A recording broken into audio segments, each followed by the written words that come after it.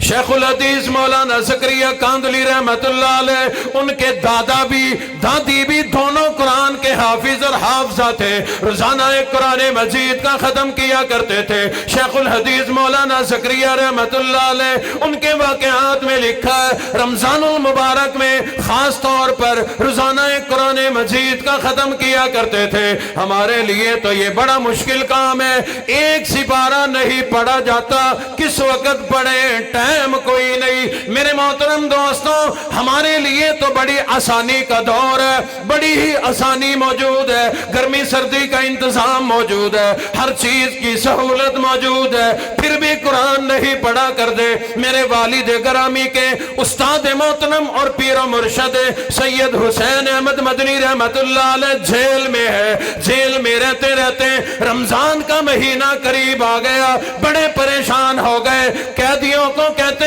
آ لوگوں، اس مرتبہ لگتا ہے رمضان بغیر قرآن کے گزر جائے گا۔ کیوں؟ حضرت عالم تھے، حافظ نہیں تھے،